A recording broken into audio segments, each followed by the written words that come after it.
I am joined today by former vocalist of Hands Like Houses, Trenton Woodley, now with his new project, Ladders on Tables, the re-release, here to talk about everything that he's got going on. What's been going on? So we knew each other semi kind of way back in the day, both back in the Australian music scene. We're talking 2008 earlier. Probably not. Probably 2009 because I joined like 2 days before, like joined the band 2 days before. Like my first practice was New Year's Eve, and then we just played some songs and then just drank beers. So this time it was So Long Safety. That was end of 2008. So sorry. So at that time, So Long Safety was the band name.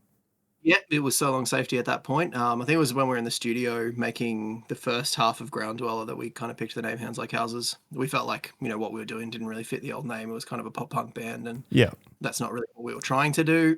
And so, yeah, Hands Like Houses just kind of came up in a conversation. It was a reference to a Michel Gondry music. Well, he made like the Everlong music video for Foo Fighters. Yeah. And also I think there was a reference to it in a movie called The Science of Sleep.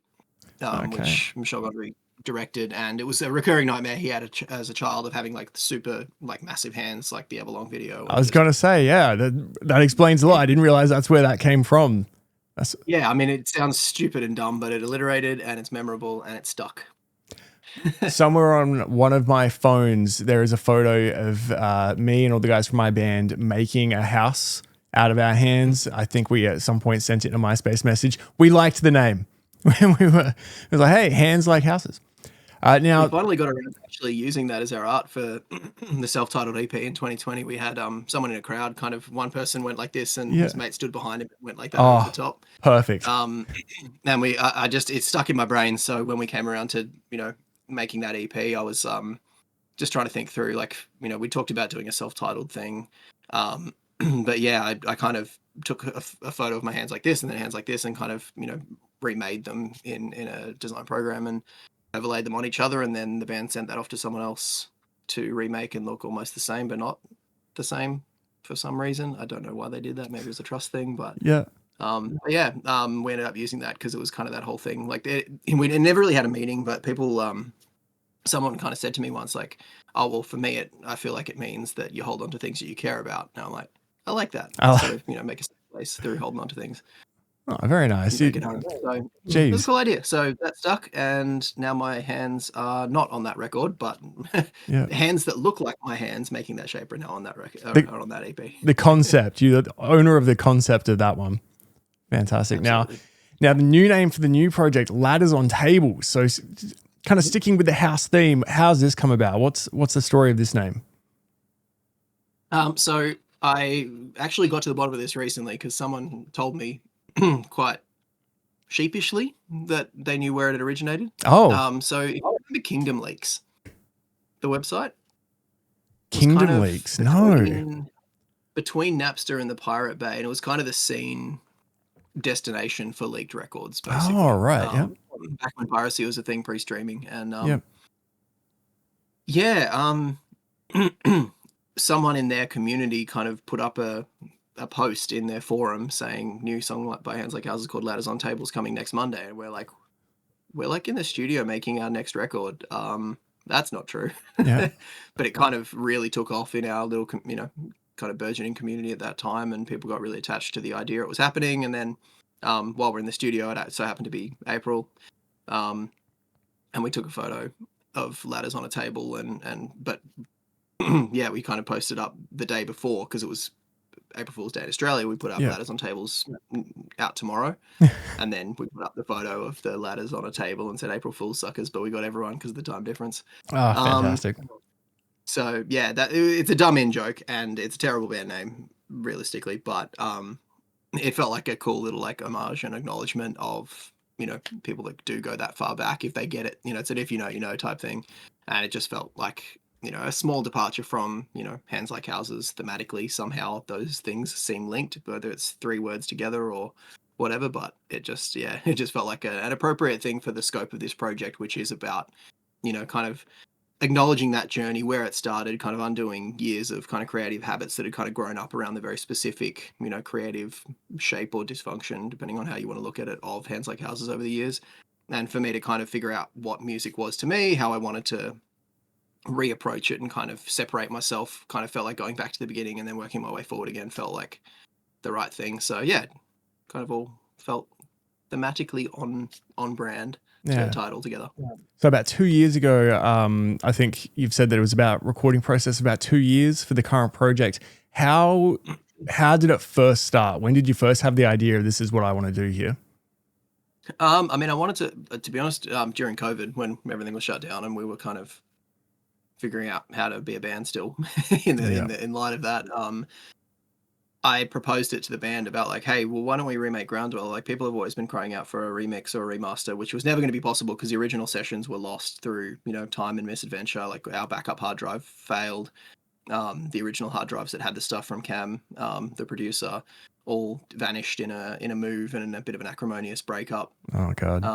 There may or may not have been fire involved. I don't know, but everything, like, not even the original like mixes that went to mastering, because I think mastering was kind of what, like, the mastering job that was done on that kind of, I don't know, anchored what didn't work for it, if that makes sense. It kind of brought out some of that stuff and kind of made it sound as, I don't know, MP3-y as it does. I mean, it's certainly stuck and stood the test of time for a lot of people because of the sentimental value, but it just always felt like a, low-hanging fruit to kind of remake something that people would care about, because, that was always an ongoing thread as we continue to evolve creatively, that, oh, you don't sound like your first record anymore. And like, well, yeah, it's because we've grown up and become different people that listen to different music and are inspired by different things. And that's normal and natural. But there was always kind of a bit of a, I don't know, a desire to kind of revisit that. So it felt like something that we wanted to do. Like, I really wanted us to do in 2020. It didn't really kind of get any momentum from anyone else at that point. So, yeah, when, it became apparent that I wasn't a part of their plans for the future, I thought, stuff it, I'm just going to do it anyway. Yeah. And at that point, the plan was originally just to put up like Lionskin and Cruelman and kind of pilot that, and then if it went well, then kind of start working on the rest of the record. But as the process kind of got drawn out, with lawyers involved and kind of, figuring out how to separate me from the business of Hands Like Houses, which, meant money in bank accounts. It meant, equity in the brand and things like that, like buying me out of the business. That got stuck for a very long time. And it's still not actually technically resolved, though it's, in the final stretches. Most of the documents are signed. We're just doing some, tax office filing stuff that's got to be done. But that's been a really long drawn out process. And especially in those early stages, there was a lot of kind of pain and frustration that I just wanted to turn into something productive. So this was my outlet for that time period. Yeah. Have you spoken to any of the guys about this new project, about the re-recording? Not substantively. I had a bit of a chat with Coops, I think it was the beginning of this year. And things like were kind of good there until they weren't. Like, I made a couple of comments that, may have been out of line at the time, but I kind of pointed out some things that I didn't think he would like, some kind of blind spots that had become, apparent to me, not just through reflection, but through other feedback from other people about like the way we operate and the way we were seen kind of professionally. And he kind of took that personally and kind of, I don't know, I was trying to, I guess, build a bridge, but it kind of was singed at the edges and ended up smoldering through. So it was kind of, yeah, like when I first put up the first couple of releases, someone shared it from the band account, but I think that was Josh, the new singer, not anyone from the band, because it went pretty quiet after that. At the end of the day, that they haven't played these songs. I don't think they ever would play these songs ever again. And for me, it's been focused on this record. Like, people do ask me all the time, like, are you going to go redo Unimagine or Dissonance or, well, couple of people have asked about Non, but it's probably less of a hit with the I guess the legacy or the like long-term fans.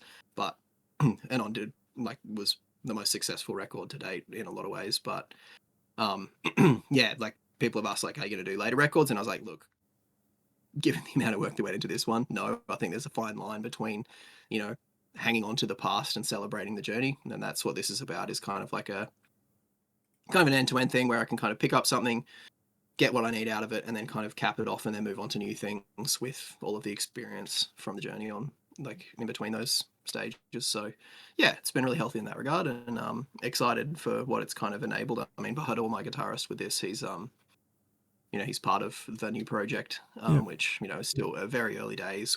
We've got a couple of song ideas up the sleeve and see what comes with that. But yeah, just it's all feeling like a fairly natural transition, which is really nice. Yeah, when this album first came out, because it's a very special album. So I've got the question here, why this album? But I think we all know, like when this album came out, it felt like a leap for the band, but also for Australian music.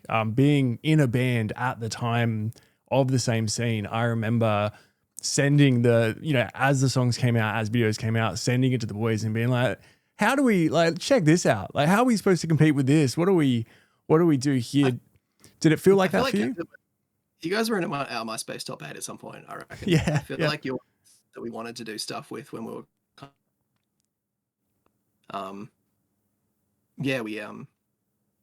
it was kind of in that awkward time where kind of everything started happening overseas, and then suddenly, before we could really establish a foothold here, we were doing stuff everywhere else. So, but even to the point, I was just looking at my iPod Classic that is thankfully still has a little bit of charge from last time I used it. Yeah. But hang on, let me see if I can show this up here. Ooh, which way am I going?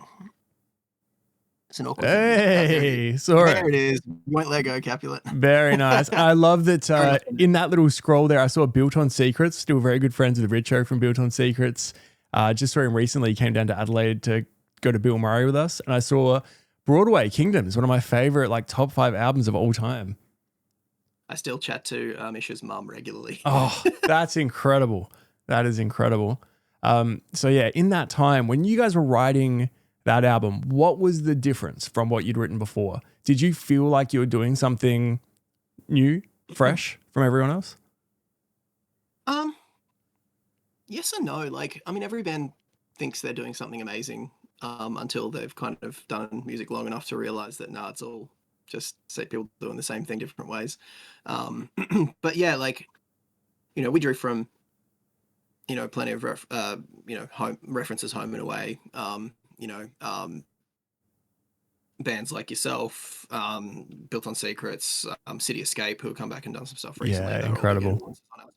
From an Australian perspective. Yeah. And then internationally, there was bands like Receiving End of Sirens and Sound of Animals Fighting, Closure in Moscow being a home one. Yeah. But doing stuff in the States like Emarosa, all of that sort of stuff. And as far as we knew, we were just making music that was I guess a accumulation of everything we loved about music at the time. I think we're all kind of in the same. We all listen to stuff in the same sphere coming out of high school and all that. Yeah. And then obviously as we got older, kind of those tastes drifted seemingly in opposite directions for all of us. So the idea of a Phantom Center became a bit stretched. Yeah. But yeah, in those early days, I think we were just plugging away. We wrote all our stuff in a guitar program called Tablet, which was kind of a Guitar Pro. Yeah. We became a Tablet band as well. Very familiar. The guitarist sitting over in the corner. There was something about Tablet that was cool compared to it's almost like Guitar Pro could do too much, and it got you kind of got lost in the craft. Whereas I think Tablet was so simplistic that you just locked in on what you were writing.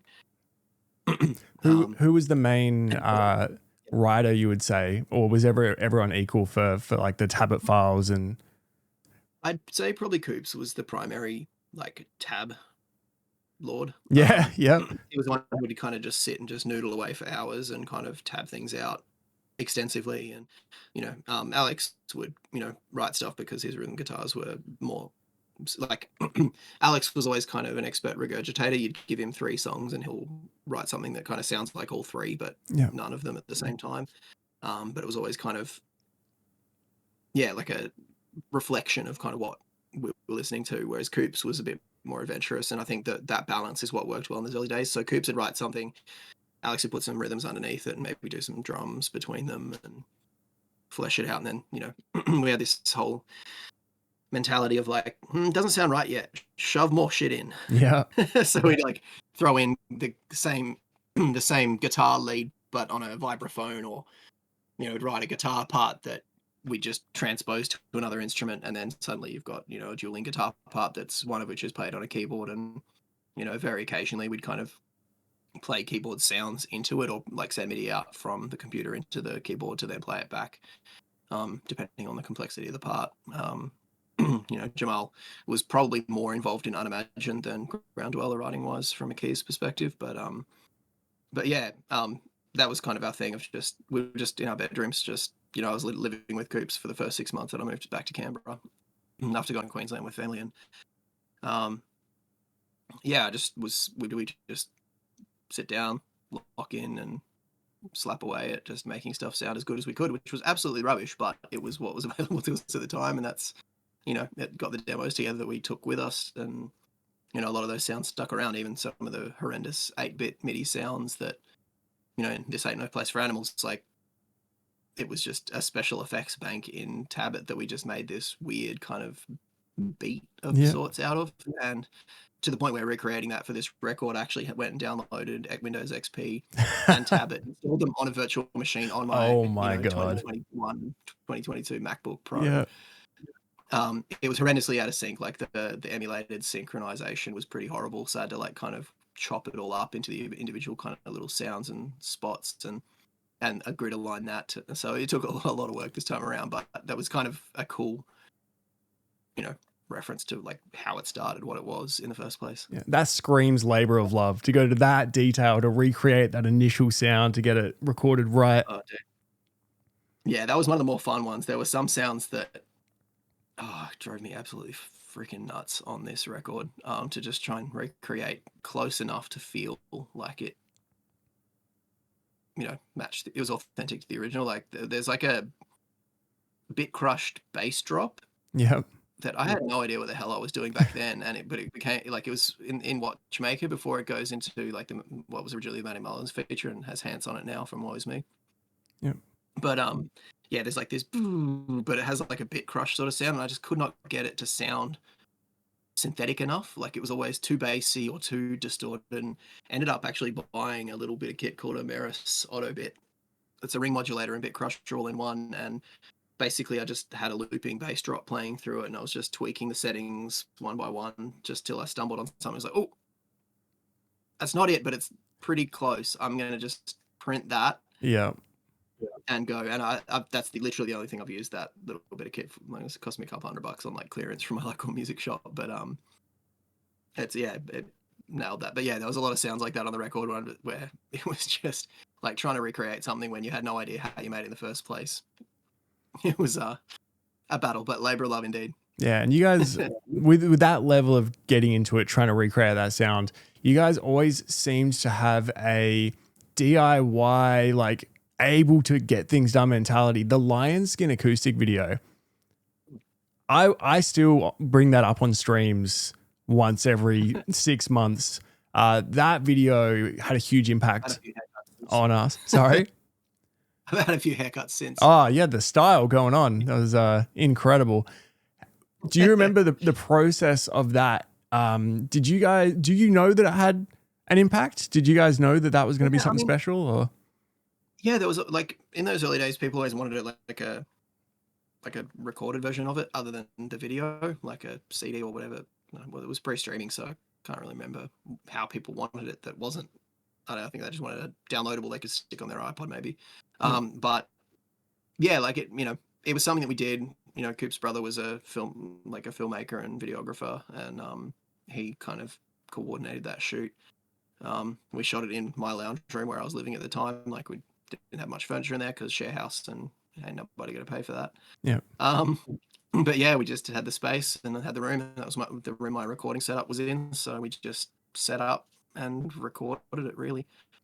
Because I think that now that I think about it, everything that I've got going on here, you might be able to trace back to that video, because from that video, I went out and bought a digital SLR so that we could do acoustic videos and behind the scenes videos, because it was one of the first times I saw like the in and out of focus kind of look on the video. And it really did make a huge impact on us as a band of like, look what you can do on your own. Because it seemed incredible quality at the time. So having a filmmaker Chris was fantastic, and his mates that worked on him worked on that with him were really good at what they did. And so yeah, it was good. It was a good asset to have close to home. Like, you know, obviously we still coordinated, so it wasn't like fully DIY. And that's I guess the thing of DIY is it's never truly yourself. It's always with a team. Yeah. But yeah, it was it was fun to do, and we did the soul one as well. Same The crew, snow video. Yep. Yep. different house on the veranda of Coop's house by the pool. Yeah. But I guess talking about making it yourself, how did you guys make it from Canberra? Honestly, the biggest thing that worked in our favor and kind of kickstarted our career was just the Australian dollar surviving the recession in 2008 and thriving to the point where we were but basically the Australian dollar was on par with the US dollars. Like now it's like what, 65, 66 US cents typically. It was on parity, and we had Australian jobs that paid, you know, normal Australian sort of minimum casual sort of wage of, you know, 16 to 20 bucks at the time an hour. And so we just basically pulled our money and realized that we could record in Australia. You know, Electric Sun was I guess the de facto thing for scene bands at the time, and phenomenal studio with some phenomenal producers.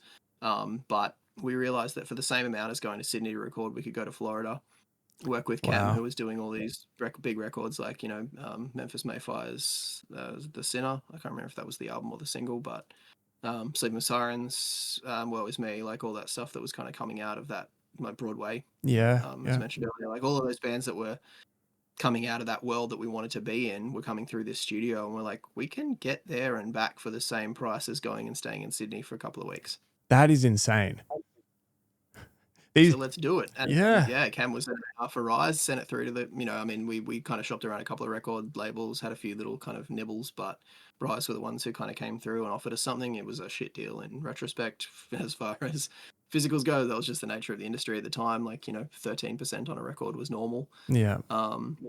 But, you know, at the same time, you know, Rise got us a lot of those early opportunities that we wouldn't be the band we got to be if we didn't have those opportunities. So, you know, never say you regret something that set you up for, you know, a lot of things in life. But yeah, like that was, you know, that's kind of just where it all started to happen for us. And, you know, Australia weren't like, we had a really good local scene, but people weren't quick to like grab onto bands from Australia that were doing well overseas. Like it was really hard to get Australia to kind of latch on and say, oh, actually we're proud of this band, you know? Yeah.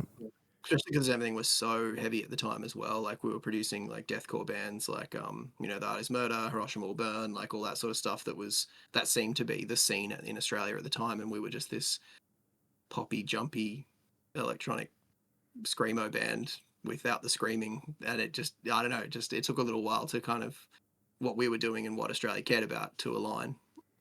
I think that at the time we kind of had like, there was a band from each state. So we, you know, Alora Dannon were Perth, you guys were Canberra, Mission in Motion was Sydney, Built on Secrets were Victoria. We just kind of, we had Sleepers were Queensland. Now Awaken I Am. There was just kind of, it seemed like every state had their band in our scene. Now you're talking about going through Rise, having a label, this one all coming out through yourself, all uploading. I was looking at the schedule before, the release schedule. What is the plan? So we've got, we started with sorry, I have Invisalign in. I have 1 week left of this Invisalign. I've had it for 30 weeks. It's working. Thank you. So we had Ground Dweller Prelude, then the Prelude ... is the next iteration, the 4-track, then Recovered. It wasn't, hang on, it was Prelude, then it was Recovered? Yeah, there is a 4-track on Spotify in between with Prelude again, but with the ... after it, then Recovered, then Reclaimed, now Returned. I realized. I'm gonna have to go look at that. Because I was wondering, so what the plan here, doing it yourself, is this a waterfall release? Is that what these are called in Spotify? Yeah, I mean, because I was doing the first few releases through DistroKid, just, you know, DIY distribution. It didn't have waterfall as an available thing, so basically the idea was just to drop 2 songs at a time progressively as they came together. Lion Skin and Crawlman were done like months, like 6 months. All the rest had even kind of really gotten anywhere. Yeah. Even though we fixed it later, but we ended up remixing those because Clowny's Pipe, in particular, the mix came up so good on that. We're like, we got to kind of rewind and go remix the other ones. Yeah. But yeah, so we so yeah, each one was, I guess, highlighting the same two, like the 2 focus songs, but then attaching the other ones on, so that when you listen through those first 2, then you got the previous 2, and then the previous 4, and then the previous 6, which is what we've had with GD Returned in the last few days, or the last couple of weeks, and then Remade will be the sum total of all of them, and I'll probably actually pull down the original releases and re-upload them as just the little 2-track singles. Yeah. Just kind of live on, and that's a bit of a, I don't know, reference to how they were originally released. The journey to get there. Process, yeah. And being able to kind of give each song its flowers, time and space, content, short form content, etc. And kind of songs like The Sower that used to kind of disappear into the background of the record, gave them a chance to kind of bring them forward a little bit and kind of give them their moment and give them their flowers, and do that progressively rather than just dumping a whole album where you get your singles that people pay attention to, maybe the first 3 or 4 songs, and then they drift off to something else or whatever, trying to match up with listening habits. So yeah, kind of kept a cadence and kept it manageable when I'm still juggling, life and soccer and parenting and work, like day job, and I don't know, everything else in between. I feel that, my God. So you've got a vinyl release as well with the Remade. I hear that's going well. So how many variants have you got? How are they selling? To put it lightly, yeah. I mean, we put it out to our, like, I guess, direct fan community, our broadcast channel on Instagram, really. There's a couple hundred people in there, and literally I was partway through uploading mock-ups to that channel, and I got a text message from Breakthrough Records saying that, like, we've already sold through the friends and family. I was like, what? That's the most expensive, like, super premium Gobstopper Wax Mage. Like, if you're, I'm new to the whole vinyl world, but apparently Wax Mage records are like super well regarded in collector circles. From Gotta Groove Records as the press in the US. But yeah, like, we sold through those in about probably less than 15 minutes.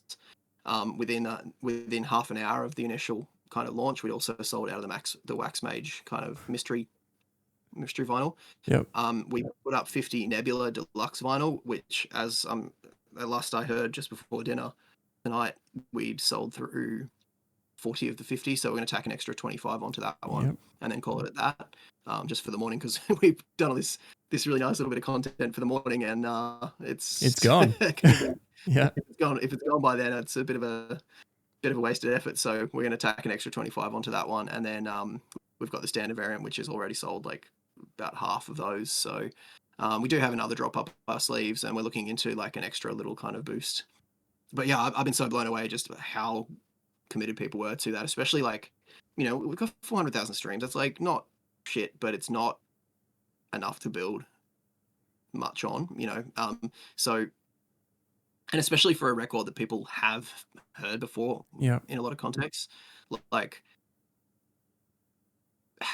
there's always been a sense of like not wanting to overcapitalize on this project because it's got an end date, which really is the end of this year. That's when this project kind of wraps up. Like, I'm not gonna kill it dead, but like probably put it on indefinite hiatus and then maybe come back and just do a song or 2 here and there if I feel like it because I'm bored or feel like something needs something specifically.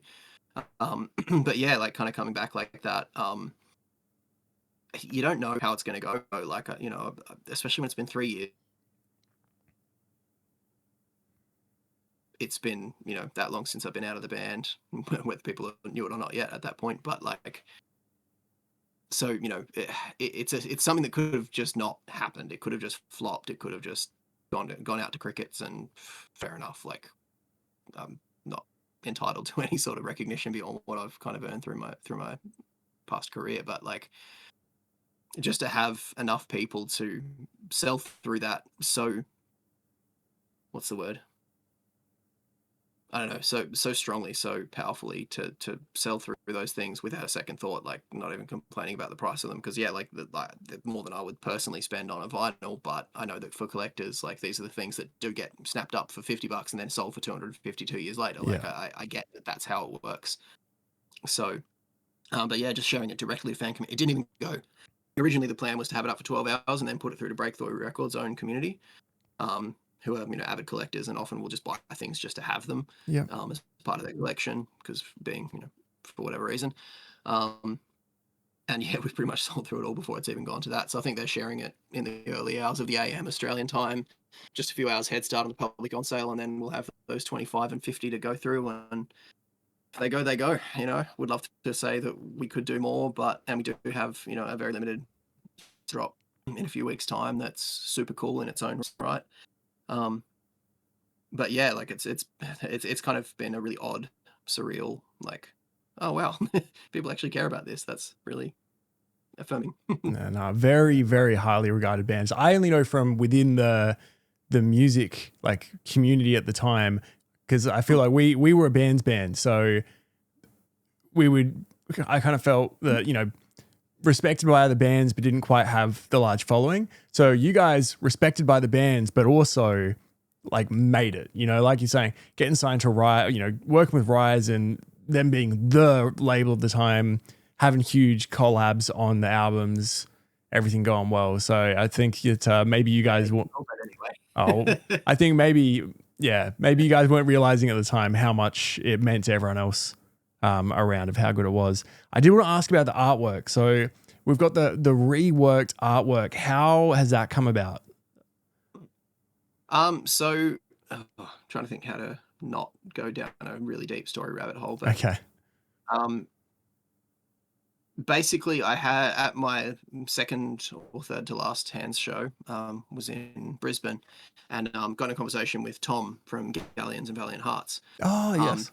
And he just came up and just kind of told me a bit about kind of his history and how this record kind of shaped his musical perspective and inspired him to start his various projects quite directly. And I kind of told him that, look, I've been trying to rework that record in some capacity. I mean, at that stage, I was still trying to kind of nudge the band, like, hey, we can do this. I can do most of this. You guys just need to track your guitars. And kind of just told him I was kind of working towards that. It may or may not happen. And he told me a bit about what he was doing in Valiant Hearts, who I'd certainly heard of in the fringes of Reddit communities and stuff, like just seen it kind of mentioned in the same breath as Hands a lot of times. But he asked about my studio, which I'm in now, like at the time, and still I'm not really doing work for other people out of the studio. I set it up to do that, but it never really kind of took for me, and that's fine. And it's just my work from home space now. Yeah. That I make music in. But yeah, like we had a really good conversation, kind of stayed connected over the years, and I'd seen the work that he'd done, particularly what was the video clip with it? It was DeLorean for Galleons. Yep. And I just said, dude, this is amazing. What have you done? Like, how did you do this? And he's like, oh, I did it all in Blender, blah, blah, blah. And so when this came up and I wanted to revisit the artwork and kind of pay homage to it in a way that wasn't a direct copy, or like, it would feel weird to do something different for the record. Yeah. But I didn't want it to be the same either. So I said, look, what would it be to you to remake the characters in Blender and just kind of character model them up, and we can kind of do something with it? And he's like, dude, I will absolutely do that for free. Yeah. Oh, that's amazing. Love that. So, we went back and forth for ages, kind of just getting the different parts. Started off with the mask that was the Prelude cover, and that was kind of the tease that we did. It was actually him that set up that initial scene that we actually launched the project with a couple of years ago. Preemptively at that point, I was only I thought I was only a couple of months away, but ended up being 12 months before we actually were able to release anything. But he did that first kind of scene, and then when I connected with Bahadur, which is another long story of how we connected, but he is an architect and does Unreal Engine modeling of all his architecture as a way of kind of doing walkthroughs for clients of prospective builds. Yep. And I thought, well, I've got the character modeling with Tom, I've got the environment modeling with Bahadur. Why don't we connect this all together? And it's been a big learning curve, kind of learning the ins and outs of both programs and how they can talk together and how they don't. Unreal is a bit of a chaotic bundle of bits and pieces working together. But yeah, just we built this environment that kind of leaned into the story. Like I wrote up a whole like narrative thing. It's never meant to see the light of day. Like it's just for us as a narrative reference. But the idea of like, the Dweller and the Crow, who we affectionately named Greg and Burb, Yep. for the duration of the project, it was always kind of this creator and created, and they kind of see the world together from different perspectives, each kind of in each other's orbit, exploring and experiencing the world together. And the narrative was like, well, they got separated over time and misadventure, and so, Greg has kind of just taken on, like, shed his mask and his clothes and his body and just kind of transferred his consciousness, so to speak, into this like mechanism that moves around a facility, kind of just mundane menial function. But still in, I guess, hope and optimism, sending out this signal on emergency power periodically saying, are you still out there? And one day the message comes back, the Burb is out there, the Crow's out there, it's receive the signal, it's like, I know, like, you were never forgotten, I know. And then they start their journey back to each other. Greg builds his body and goes out into the world. I mean, we realized that, like, telling that story through the meeting that we had was just so much more work than we had the ability, like the capability for. Like, it was like we had the capability, but it was so much time because it's still a lot of that still new to both parties in different settings. So the art has been kind of a gentle nod towards that narrative, but it's, I guess, a bit more like thematic rather than narrative, like direct narrative. But that's in the Spotify canvases. So if you play the album on Spotify, you can kind of see the little bits and pieces kind of moving through progressively. And we do still want to do like 12 8-second clips that kind of tell that story in a certain way. But yeah, it's kind of, that artwork and those kind of renders that we did for the album art, animated versions thereof and such, have all kind of found their way into the artwork that's gone into the vinyl and the CD booklet and everything, as a way of just kind of grounding the whole thing, connecting it back. So having the album cover feel like the original, kind of, you referenced Glenn Thomas, and a phenomenal Australian digital artist who did so many big records at the time, including, I think, even actually did a MySpace for us, like way back. Right, yeah. Did a MySpace for us, like really early days. Yeah. But yeah, like, kind of, that paid homage to his original work and characterizations, and kind of lifted it in a way that, and just a simple thing of just basically making, having them walk away from the city rather than towards it, kind of just felt like this coming home moment. So I think it's a really powerful cover for me. I think it ties it all together, and it's all anime nerdy stuff that's all the original art was inspired by Studio Ghibli, and like that whole kind of fantastical strangeness. I've never considered the similarity to Howl's Moving Castle until now. Just a general mechanical in the landscape. That is, that is beautiful. I will now, from that, I will forever use your example for bands that use AI artwork, because I very often in what I do have bands that request their own songs. Oh, this is our new thing. And if there's AI artwork, I will come down hard on them. And a lot of them defend themselves in those conversations. And I can now say, I've just spoken to an artist that not only did they have it made, there's a whole story and meaning and a million things. It's not just like, chuck together something that looks nice. Honestly, there were parts where we talked about, like, are we comfortable with using small amounts of AI as an assistive tool? Not, the thing, like, my perspective, like, I work in a corporate space, like, everyone wants to do AI. And for me, it's about, I believe in the future of AI as an assistive tool, as kind of short, but if what is generated is the product, then that's missing the point. Yeah. But if it's enhancing your capabilities and allowing you to kind of fulfill a vision that otherwise wouldn't be available to you as an individual, I think there's a case to be made for that. Were AI, like, just the functionality of AI, sustainable in terms of its power draw? Like, even the whole business model of AI is a big bubble just waiting to burst. But I think what we have after that will be, I think, a more coherent kind of assistive technology, and that's what I hope it comes to, and where it can be run more sustainably, more sensibly, and more and generating stuff just to generate content is not just cheap and throwaway stuff. Like it's actually a tool that people can use. But to that end, even in those little places of like, fixing models that were broken or like helping kind of, automations and things like that. We tried to kind of just fiddle around with some light touch things, but yeah, it just felt like it was, we either had to go all in on generative content, which just felt wrong. And yeah, just kind of setting up the framework to do anything less than that just felt like it was kind of going to take as much work learning that as it was to just learn how to do it manually. So we did it to the point where even this last week we were generating the vignette for the canvas for Spineless Crow, making the bird animation. Like we had B's laptop plugged into the 4K 85-inch TV in our hotel room in Melbourne. And we just sat there and I was just plugging away on the press release in the background. I said, cool, let's just work on that Bezier curve and let's just offset those wings slightly. And that's looking a bit uncanny. Oh, that's right. Because basically when the wings tilt, they're going to go up. Yeah. When the wings tilt forward, they're going to go down. But we want to have them kind of buffeting with the wind. Yeah. So let's offset the loops so that they're in sync, but just offset against each other so that it feels like natural movement. And when I'm just kind of, we've got videos of me kind of pointing to the screen saying, let's bring this across here and doing all that. Like it was really cool collaborative to be in the same room and able to do that. I feel like I've just had an absolute snapshot of inside your mind. And this makes absolute sense of how you've managed to recreate this album to such a degree. If you've worked in any sort of like object-oriented like programming environment where it's all node-based stuff, like whether that's modular synthesis or Unreal Engine or even just like tech stacks and flowcharts, it's like that's a little bit of insight into the way my brain is a spaghetti mess of connected bits. Yeah, but it comes out as it comes out, and I'm glad of that.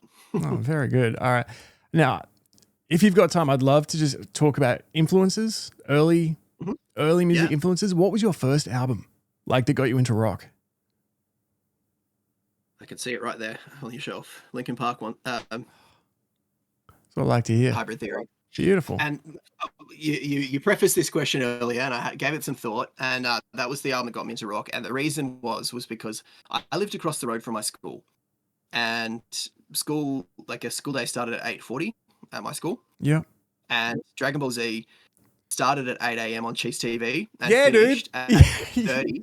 I was one of the only people in my friendship group that could watch it on Cheese TV. Everyone else had it. Yep. Yeah. Get it.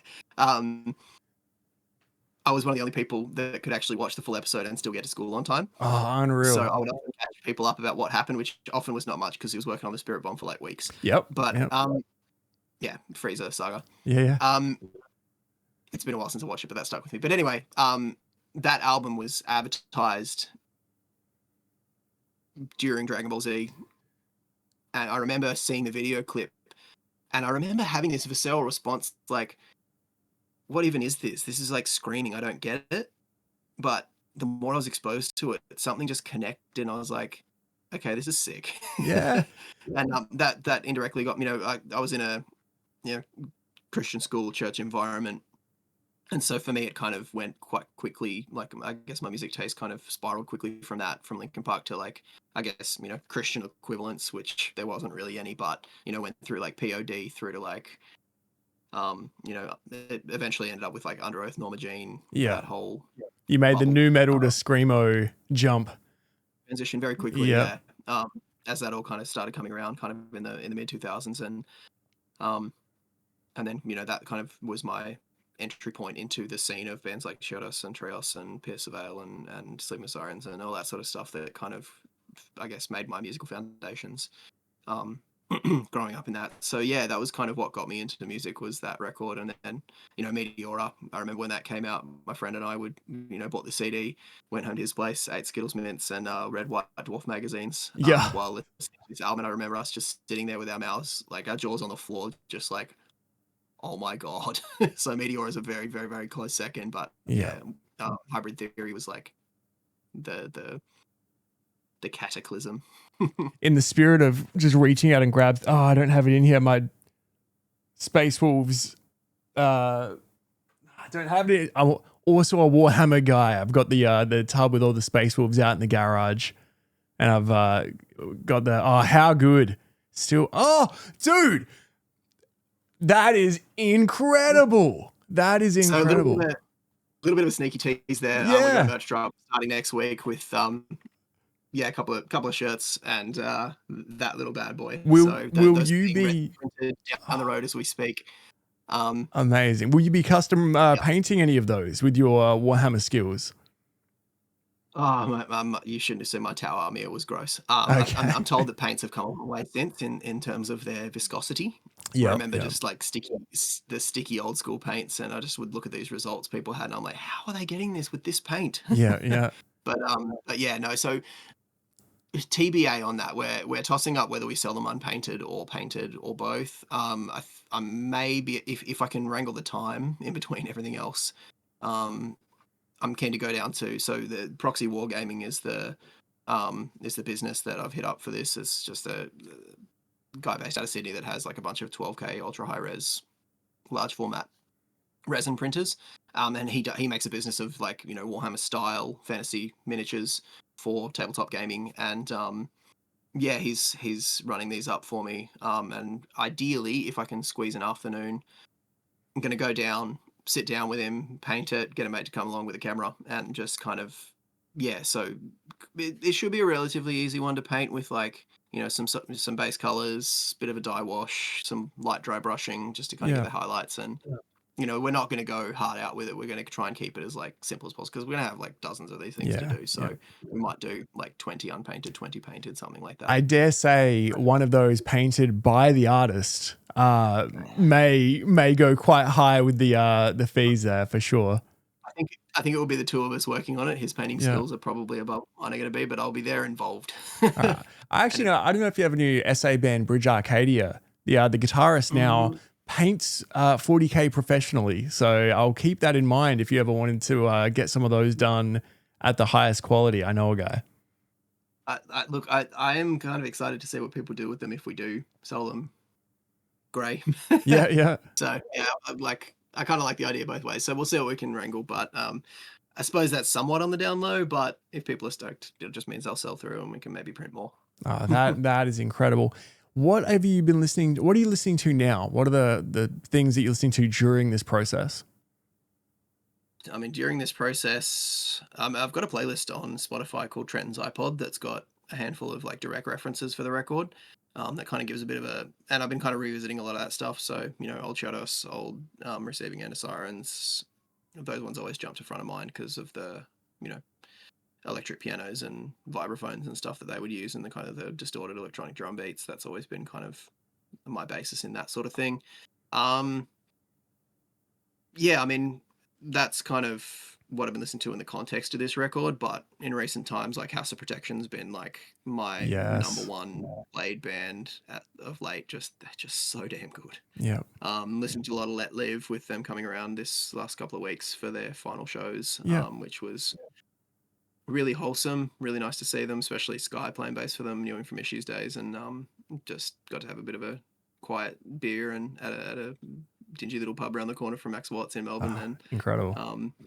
And just got to catch up about just life in between, and had a really nice chat with Jason as well, who I have a bit of a just long story short, like after Warp 2013, I rode back to LA on Let Live's bus so I could jump on an earlier flight to come home. I hadn't seen my wife in like 4 months.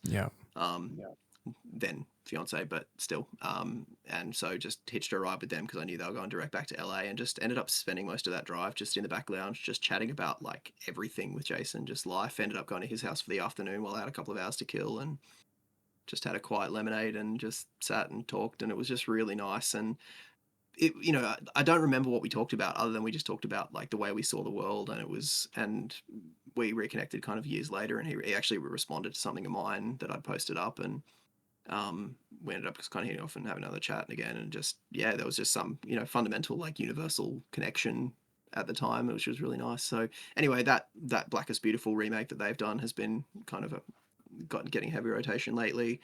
Really enjoying the new Bad Omen stuff. I guess the direct connection to that as well.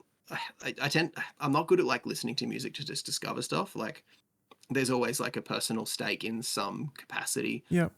So, Bad Omens, like Alex Preto, who mixed this whole record for me, who engineered our non-album and is just a legendary dude. Like he does all the audio mixing and engineering for Bob's Burgers. All Central right. Park, Yeah. and the Great North, and he just recorded Alanis Morissette a couple of weeks ago, Oh which my God. went out today. So a very established dude, in some cool, like very cool circles, and phenomenal, producer, engineer, and mixer in his own right. But he did the drum engineering for the new Bad Omens record, and I've been listening to those couple of new ones that the name has slipped me right now, but Spectre and the other one. Just heard it. Both songs. Spectre especially is just a really powerful one, and so I've been listening to that. Impose. Yeah, I think Spectre caught me off guard, and Impose is just kind of a new direction, I feel. Yeah, interesting to see kind of how they flesh out the record. I think that the moment's there for them, especially with what Sleep Token's popularized, with that kind of piano driven or like down-tuned guitars, but they're more textural than like featured. Yeah. And it's more about ambience and space than power and riffage. Yeah. So that's been a really nice kind of look into that world and see how they're going. So Alex sent me like a dry drum stem from that record, and goddamn, those drums sounded good out of the studio. Yeah. I don't know. So cool to hear him in context. But I think that's top of the playlist at the moment. There's probably other things, but I'm so sporadic with listening to music. I listen to like an album to death over a couple of weeks, and then just not open Spotify for anything other than podcasts for like a month. Yeah. President touring with House Protection. Yeah. What do you think of President? Very cool. I toured with him. Yep. In 2015 or 17, I can't remember which Warped it was, but his guitarist or drummer, whoever was out with him on that run, was in our bus regularly. Yeah. It kind of just like you wake up in the morning like, oh, hey, dude. Very cool. Up chatting to someone over a soda water or something. But I won't name drop just because like while it's a very poorly kept secret of who he is. Like I don't think I think the point, like I respect the point of the project, which is it's not about who it's not like Sleep Token where it's a mystery, and if you crack the mystery, it's not actually that. It's like, oh, it's just someone I hadn't heard of before. Okay. Yeah. Whereas, you know what I mean? Like without that whole mystique around it, like I think it's about separating the art from the artist, and I really respect that. So, like I said, I won't name drop, but seeing that progression from what he's done before to what it is now is really cool. I've actually really enjoyed the songs. It took me a second to kind of get my head around what it was and what it was trying to be, but I found myself like, to pop up on a playlist, or like after I've listened to House of Protection, it'll just come up, and I'm just like, it's actually a banger. It's a really good song. So kind of keen to see where they go, and would love to see it live. I think it'll be a cool experience. Very exciting. I have had you for an hour, so thank you so much for spending the time with me and telling me all about this new project and incredible insight into it. What is the release date on the final product? October 14th. October 14th.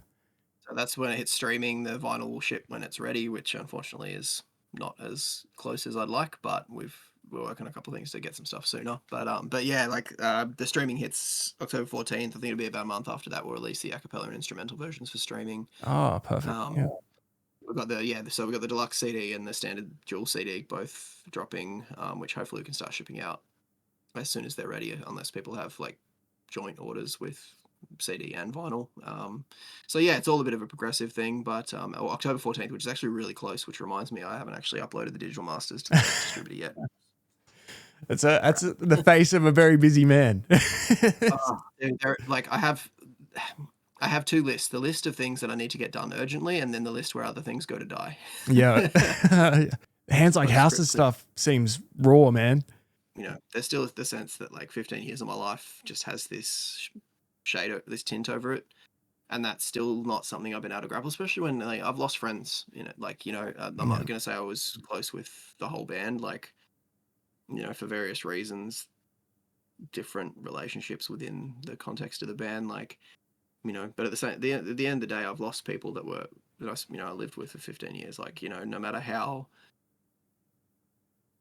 amicable or otherwise things may be, there's still that sense of loss that comes with that, and that's something I'm still kind of grappling with, because I don't want to be that guy living the past, but at the same time I still want to kind of get my closure and celebrate the journey. So these shows are going to be a really, really powerful thing for me in that regard. I think that's why it's still feeling a bit raw, because it's it's still very much a part of me. It's just kind of the shadow rather than the shape. Yeah. And something I still haven't figured out how to grow out of. Like, this project is revisiting a record from that legacy, you know what I mean? Like, it's kind of nerve-wracking looking at what's next, and so there's a bit of fear mixed up in, I guess, the sense of loss, but at the same time, like, I am still grateful and appreciative of everything I've been able to do since, just through putting in as much work as I can to get it as far as I can, and then finding the right people to help take it that last yard or last ton, just to kind of get to I've learned what I'm good at, what I'm not good at, and how I can kind of build a team around myself for future projects. And I mean, I'm never going to try and build something that's going to take me around the world again. Like, I just don't think that's a reality in my life situation right now. If it happened to do its own thing and it's under its own steam without having to throw my life at it, then I'm open to that possibility. But it's not the goal. It's not the intent. I think the intent is just to have an outlet to create something that feels real and meaningful to me, that feels like it's authentic and, a reflection of self in a way that, this artists create to realize something that they see as not existing. We want to make something that doesn't already exist. And I think that that's kind of always a part of myself, and it's a hard thing to let go of, because it is a big part of who I am and how I see myself. So, yeah. I definitely feel that. I get that drive. Like, there's so much of yourself in that song and in those songs. Completely. Yeah. I mean, if you don't have a piece of you in what you create, then is it real art or is it just content? Yeah, 100%. And a lot of bands now, it's so refreshing to talk to you about, the depth that you go into these things, because a lot of bands are just making content. A lot of bands they might spend a lot of time on their first one, but then they get into that album cycle, like, all right, we've got to release another thing in 18 months or whatever it is. And they just write the next lot of songs, and you get soulless albums. And yeah, so hearing the level of detail for each song for you and how much that means, I think has made me really excited for this. I've been waiting. After I heard a couple of songs on stream, I've been waiting for the full release to a full album video. So I'm very much looking forward to that. So after October 14, yeah, very, very keen. So I'm looking forward to hearing it and really digging in. Yeah, I mean, the last one we actually changed up. So this last release just gone wasn't actually originally going to be This Ain't a Place for Animals and Spineless Crow. I think it was going to be Starving to Death in the Belly of a Whale and either Spineless Crow or Don't Look Now, I'm Being Followed, Act Normal. And it just felt like, as we're kind of building up, like, it felt like just to generate some momentum into the release, it felt like, I think we need, like, Animals was the only music video we did for that record. Mm. It was kind of an entry point for a lot of people. And yeah, it just felt like, I think it's the time to put that out to kind of build into the record. So the last 4 songs still are special. Like, we've got, Whale, Act Normal, 100, which it was always my least favorite song on the record. It's my favorite, but sorry. That is hilarious. I get that a lot. Yep, sorry. I'm sorry. Yep. I think the reason I always had a bit of a residual ick about 100 is because it was like one of the first songs we wrote as the new band with me in it. We had there's an old demo floating around somewhere, mislabeled as Cruel Men, Cowards and Liars, ironically. But okay. When we got in the studio, it was the reason Cruel Men, Cowards and Liars got cut, because they are quite similar. They've got the same key, same rough chorus progression in the chorus. Even tangentially similar melodies. I got it, but basically Cam was like, "Oh, we got to drop one of these," and I like 100, so we're dropping Cruel Men. And that always hurt for me, because I loved it. I always loved Cruel Men. I felt like it was a more composed, more intentional song lyrically. Even production-wise, it felt more in sync with what I thought the rest of the record was. So that plus, some of the, I guess, editorial, like, we made some kind of, radio edits to the song, cutting out half a verse here and then tacking this one over from there, and rewrote the second verse kind of in between first and second half of the record that we did in separate studio sessions about a year apart and separate trips to the US. But yeah, it always just felt like it was not quite what it was meant to be for a range of reasons. And so this time around, I actually rewrote the lyrics that annoyed me by being clipped. So I think that's going to be an interesting one to kind of see how that hits for people that are fond of the song. Because I think for me, it anchored what the song was about for me, which, you know, really wasn't anything personally substantial other than it was just a story about a moment in my life. And it just felt like we'd cut out everything that kind of grounded it. Mm.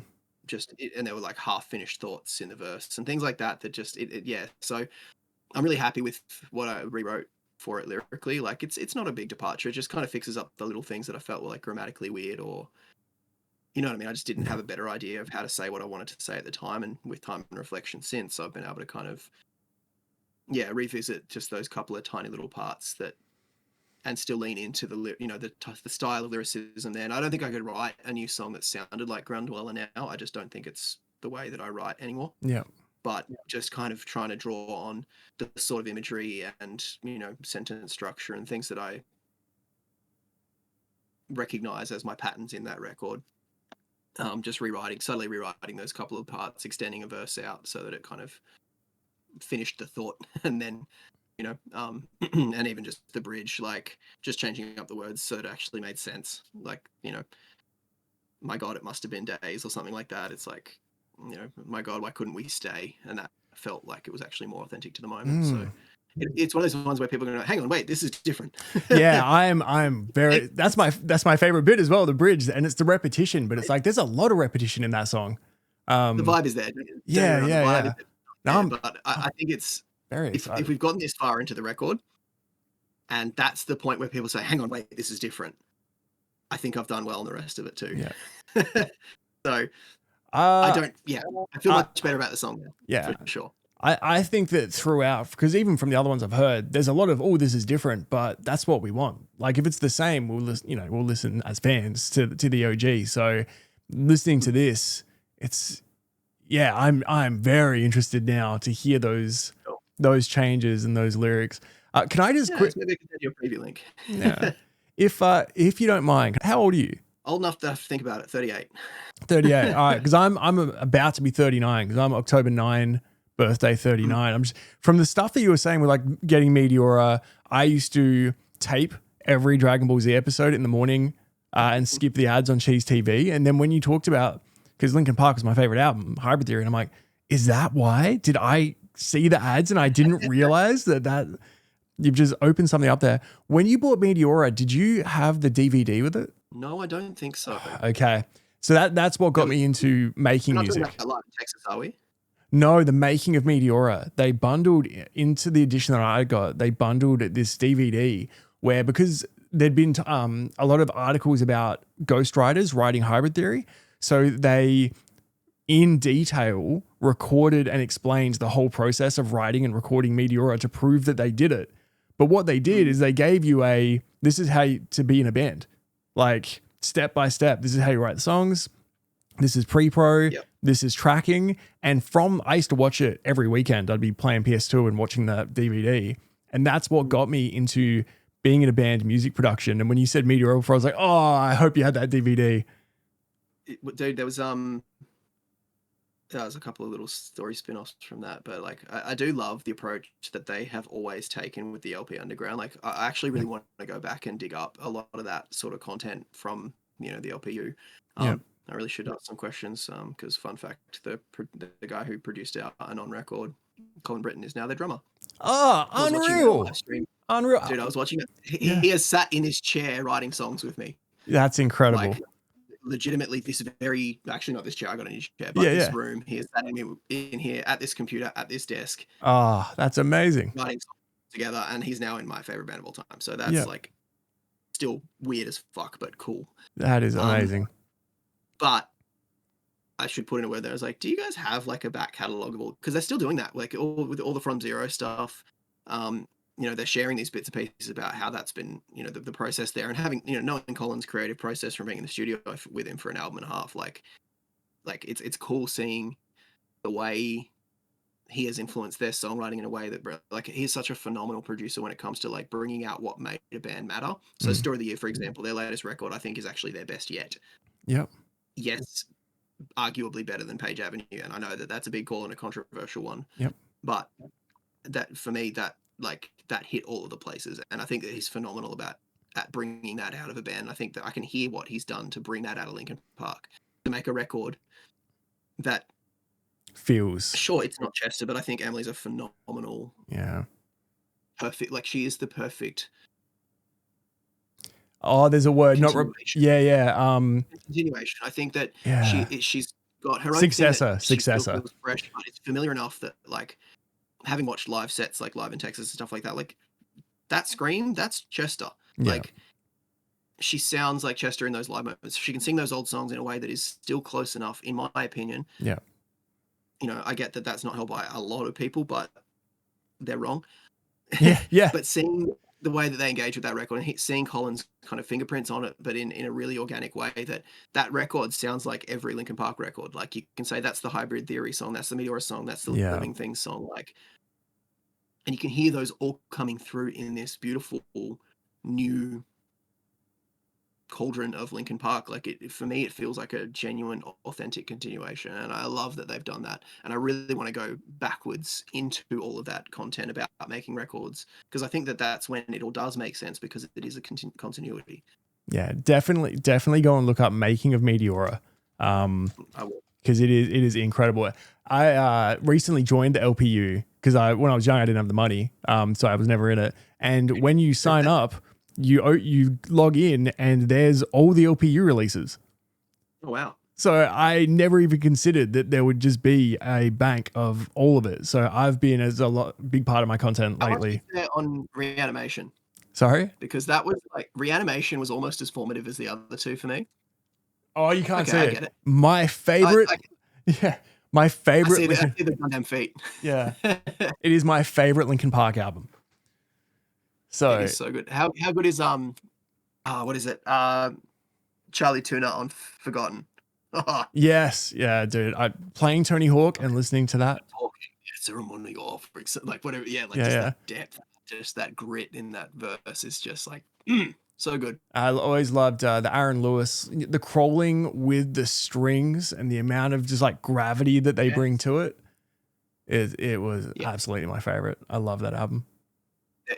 A dream of mine is, like, I love all the harmonies in that, because, and there was I think it was Crawling where they actually made the harmony the melody, or one of the other songs around there, and that was kind of a cool thing for me. Or maybe it was I can't remember. Maybe I'm just Mandela affecting myself, but that album, just the way that it reimagined those songs, introduced me to some of their back catalogue through, like, Executioner Style, and like My December on there, and High Voltage. Yeah, like those ones just, and ironically, it was actually the kind of Matrix style glitch scream tape stop thing at the end, like, in Place for My Head. Yeah. That I heard, like, having just watched The Matrix and had my mind blown, because it was that time of existence. Yeah. I remember that sound of, like, Neo kind of getting pulled out of the Matrix or down the hard line, and kind of like that kind of real, like, garbled, bit crushed thing. And I heard that commonality between those, and I got into, I think it was Audacity, and I tried to meld the sounds together to make what I heard in my head when I heard that song. And in a really indirect way, that introduced me to audio production, of just like trying to meld these two sounds that weren't the same but had this thing. I don't know. Yeah. Anyway, Linkin Park, incredible. Changing the world. Yeah. One music at a time. Yeah, definitely.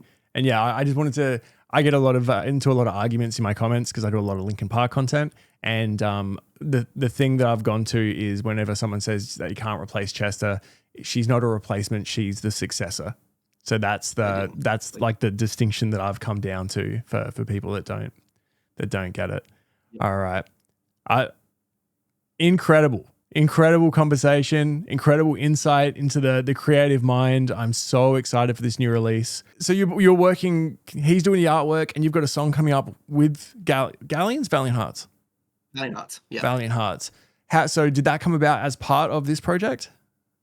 I think it just came from just being in each other's notifications permanently for about, the last year or two. Yeah.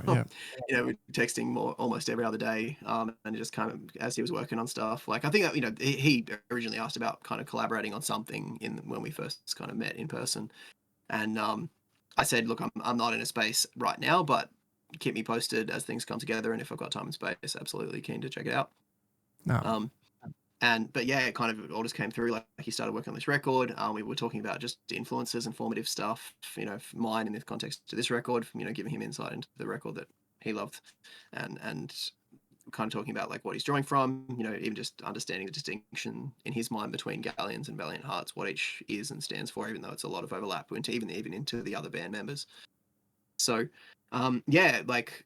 Thrice has always been like a formative influence for me, probably more evident in maybe latter records after Ground Dweller, but I've always been in love with everything they've done, and all the different ways they've kind of explored their sound. But the particularly the Fire and Water EPs from their Alchemy Index compendium album, whatever you want to call it, I always love the Water record, like the electric pianos, like the real deep, dark ambience of that. And so Thalassa, being the water, I guess having an elemental theme to this Valiant Hearts record, as he was showing me demos, I was like, you know what, that one really hits a spot for me, because he said, like, honestly, here's the record, here's all the demos, pick your spot, pick your song you want to be. And I was actually between this one and I think what became Venusian Fires, which is the first single as well. So this one just felt more like in keeping with my voice, my love of Thrice, and he kind of just sent through the vocal demos. I tracked it all out. Actually, I ended up doing group vocals for, like, with a friend for actually a good half the record as well. So nice. I am scattered throughout the album. Amazing. This song, it is genuinely awesome. I'm really, I had a lot of fun with it. Like, it really just hit a good pocket in my voice. Like, his range is a little bit lower than mine. A bit further down, a bit more baritone, or more like a tenor, or what I don't really ascribe to. I'm a bass player. I've got no idea, but when you say lower, yes, get it. Cool. Yeah. So singing his stuff was really comfortable, and it just let me get into a pocket. And it's really well composed, really well written. I'm like, throughout the song, like, I always love when a good feature, like, King for a Day with Pierce the Veil and Kellen Quinn is always, for me, like the perfect collab song, because it's not just someone jumping in for a verse, it's like literally woven in through the song. And that was something I really wanted to do with this, of trading off lines. We did that for Clown and His Pipe, of just kind of trading off lines, even swapping choruses. And so we did that for this song, and it's I think it's out in 10 days from now. 26. Excellent. Very excited. Behind the curtain there for anyone watching later, but it's on 26th of September that one drops, and I'm actually really excited for it to come out. It's a really cool song. Amazing. All right, well, now I'll say thank you for the fifth time. I keep finding more things to talk about, but thank you so much. I appreciate it so much. And thank you for your time, mate. No worries. Thank you.